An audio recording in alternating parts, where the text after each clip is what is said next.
Hello everyone, আসসালামু আলাইকুম। Easy speaking কোর্সের 4 নম্বর ক্লাসে আপনাদের স্বাগতম। আজকে আমরা কিছু স্ট্রাকচার নিয়ে আলোচনা করব। তাহলে শুরু করি। এক নাম্বার হচ্ছে দেয়ার আর এবং দেয়ার ইজ নিয়ে। দেয়ার আর এবং দেয়ার ইজ মানে হচ্ছে কোনো স্থানে কোনো কিছু থাকা।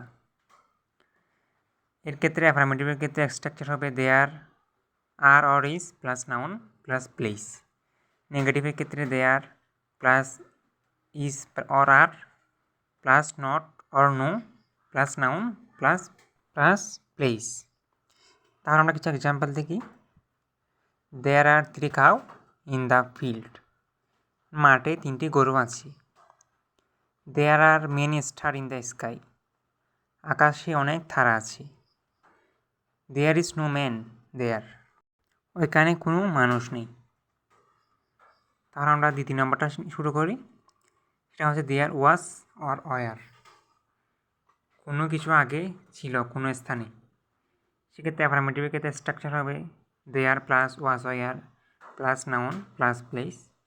নেগেটিভের ক্ষেত্রে there plus was were plus no or not plus noun plus place. তাহলে আমরা কিছু এক্সাম্পল দেখি। There were many star in the sky. আকাশে অনেক তারা ছিল। There were 5 cows in the field. খেতে 5টি গরু ছিল। There was a man in the mosque. মসজিদে একজন মানুষ ছিল। There was no man there. সেখানে কোনো মানুষ ছিল না।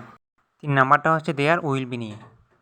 দেয়ার উইল বি মানে কোনো স্থানে কোনো কিছু থাকবে। Example, there will be 2 man there. ওইখানে 2জন মানুষ থাকবে। There will be 10 man in the field. মাঠে 10জন মানুষ থাকবে। There will be no any man there. সেখানে কোনো মানুষ থাকবে না।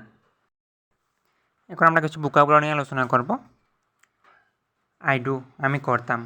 আই ডিড আমি করেছিলাম। আই হ্যাভ ডান আমি করেছি। আই গো আমি যেতাম আমি যাই। আই ওয়েন্ট আমি গিয়েছিলাম। আই হ্যাভ গন আমি গিয়েছি। আই কাম আমি আসি। আই কেম আমি এসেছিলাম। আই হ্যাভ কাম আমি এসেছি। আই ড্রিঙ্ক আমি পান করি। আই ড্রিঙ্ক আমি পান করেছিলাম। আই হ্যাভ ড্রাঙ্ক আমি পান করেছি। আই ইট আমি খাই। আই এট আমি খেয়েছিলাম। আই হ্যাভ ইটেন আমি খেয়েছি। আই রিড আমি পড়ি। আই রেড আমি পড়েছিলাম। আই হ্যাভ রেড আমি পড়েছি। তাহলে আজকের মতো এখানে শেষ করি। দেখা হচ্ছে পরের ভিডিওতে।